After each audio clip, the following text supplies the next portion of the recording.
एक कहानी है, एक राजकुमार की, जिसके पास दौलत, शोहरत और हर तरह की खुशी थी। पर एक दिन उसने वो सब कुछ छोड़ दिया। क्यों?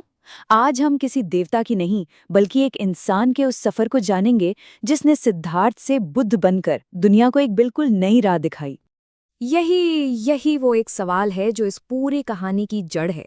एक ऐसा सवाल जिसने एक राजकुमार को हमेशा के लिए बदल दिया। तो चलिए हम सब मिलकर इस सवाल का जवाब ढूंढने के इस सफर पर निकलते हैं। हमारी कहानी की शुरुआत होती है आज से करीब 2500 साल पहले, 563 ईसा पूर्व में। लुम्बिनी में एक राजकुमार का जन्म होता है, सिद्धार्थ गौतम। उनके पिता राजा शुद्धोधन ने उन्हें सचमुच एक सोने के पिंजरे में पाला था। उन्होंने पक्का किया कि दुख, दर्द या बुढ़ापे की परछाई तक उन पर न पड़े। असल में राजा शुद्धोधन एक पुरानी भविष्यवाणी से डरे हुए थे। भविष्यवाणी ये थी कि उनका बेटा या तो एक चक्रवर्ती सम्राट बनेगा या फिर एक महान संत, और राजा चाहते थे कि वो राजा ही बने। इसलिए उन्होंने सिद्धार्थ के चारों ओर एक ऐसी निखुण दुनिया बना दी जहां सिर्फ और सिर्फ खुशियां थीं, ताकि सिद्धार्थ का मन कभी भी दुनिया छोड़ने का ख्याल तक न लाए।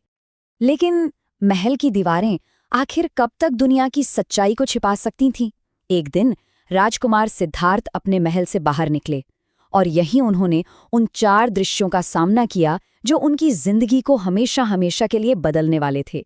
पहली बार उन्होंने अपनी जिंदगी में एक बूढ़े, कमजोर, लाठी के सहारे चलते हुए इंसान को देखा। उसी पल उन्हें ये एहसास हुआ कि ये जो जवानी है, ये हमेशा नहीं रहती। बुढ़ापा तो एक दिन सबको आना है। ये देखकर वो अंदर तक हिल गए थे।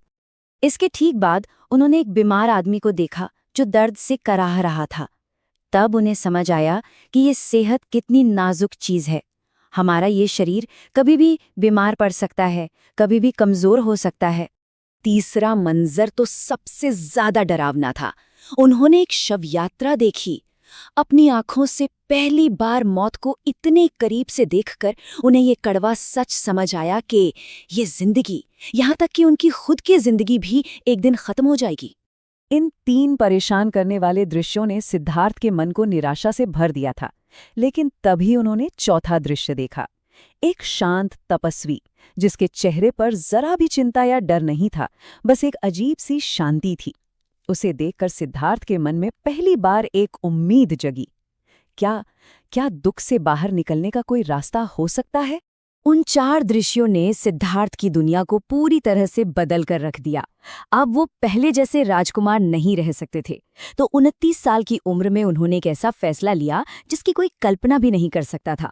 उन्होंने अपनी प्यारी पत्नी, अपने नवजात बेटे राहुल और अपना पूरा राजपाट सब कुछ पीछे छोड़ दिया और उसी एक सवाल का जवाब खोजने निकल पड़े। अगले 6 सालों तक सिद्धार्थ एक साधक बनकर भटकते रहे। उन्होंने उस समय के बड़े बड़े गुरुओं से ज्ञान लिया, पर मन को शांति नहीं मिली। फिर उन्होंने कठोर तपस्या का रास्ता अपनाया, शरीर को इतना कष्ट दिया कि वो लगभग मौत के मुंह में पहुंच गए थे। पर जवाब अब भी उनसे बहुत दूर था। फिर एक दिन जब वो बिल्कुल थक हार कर नदी किनारे बैठे थे, उन्होंने कुछ औरतों को गाते हुए सुना। वो गा रही थीं, वीणा के तारों को ज्यादा कसोगे तो वो टूट जाएंगे, और अगर ढीला छोड़ दोगे तो उनसे सुर नहीं निकलेगा। ये बहुत ही सीधी साधी बात थी, लेकिन सिद्धार्थ को इसमें एक गहरा सच सुनाई दिया। रास्ता न तो ऐशो आराम का है और न ही खुद को कष्ट देने का। रास्ता संतुलन का है। और बस यही उनके सफर का सबसे बड़ा मोड़ था। उन्होंने दोनों छोरों को, मतलब जरूरत से ज्यादा भोग विलास और जरूरत से ज्यादा कष्ट, दोनों को छोड़ दिया और मध्यम मार्ग को अपनाया। यानी शरीर की जरूरतों और मन की साधना के बीच एक सही बैलेंस। इसके बाद वो गया में एक पीपल के पेड़ के नीचे बैठ गए। आज हम उस पेड़ को बोधि वृक्ष के नाम से जानते हैं। वहां उन्होंने संकल्प लिया कि जब तक उन्हें परम सत्य का ज्ञान नहीं हो जाता, वो नहीं उठेंगे। और वहीं अपने मन के सारे डर और लालच पर जीत हासिल करते हुए उन्हें बोधि यानी पूर्ण ज्ञान मिला। उस सुबह राजकुमार सिद्धार्थ बुद्ध बन गए, जिसका मतलब है वो जो जाग गया है। ज्ञान मिलने के बाद बुद्ध सारनाथ पहुंचे। वहां उन्हें वही अपने 5 पुराने साथी मिले जिन्होंने तपस्या के दौरान उनका साथ छोड़ दिया था। बुद्ध ने अपना सबसे पहला उपदेश उन्हीं 5 को दिया। इस घटना को धर्म चक्र प्रवर्तन कहते हैं, यानी धर्म के पहिए को पहली बार घुमाना। अपने पहले उपदेश में उन्होंने 4 सीधी सरल बातें बताई, जिन्हें 4 आर्य सत्य कहा जाता है। पहली, जीवन में दुख है, ये एक सच्चाई है। दूसरी, उस दुख का एक कारण है, और वो कारण है हमारी इच्छाएं और लगाव। तीसरी और सबसे जरूरी बात, इस दुख को खत्म किया जा सकता है। और चौथी, दुख को खत्म करने का एक रास्ता भी है। और दुख को खत्म करने का वो रास्ता है अष्टांगिक मार्ग। ये कोई मुश्किल नियमों की लिस्ट नहीं है, बल्कि जिंदगी जीने का एक प्रैक्टिकल तरीका है। इसमें सही समझ, सही इरादे, सही बोलचाल और सही काम, ये सब शामिल हैं। ये ज्ञान और करुणा को अपनी जिंदगी में उतारने का एक नक्शा है। इसके बाद अगले 45 सालों तक बुद्ध ने पूरे भारत में पैदल घूम घूम कर समाज के हर तबके के लोगों को अपना रास्ता दिखाया। उनकी बातें बहुत सीधी सादी, प्रैक्टिकल और हर किसी के लिए थी।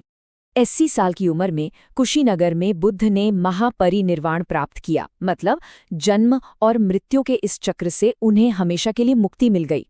अपने आखिरी पलों में उन्होंने अपने शिष्यों से कहा, याद रखना, दुनिया में बनी हर चीज एक दिन खत्म हो जाएगी।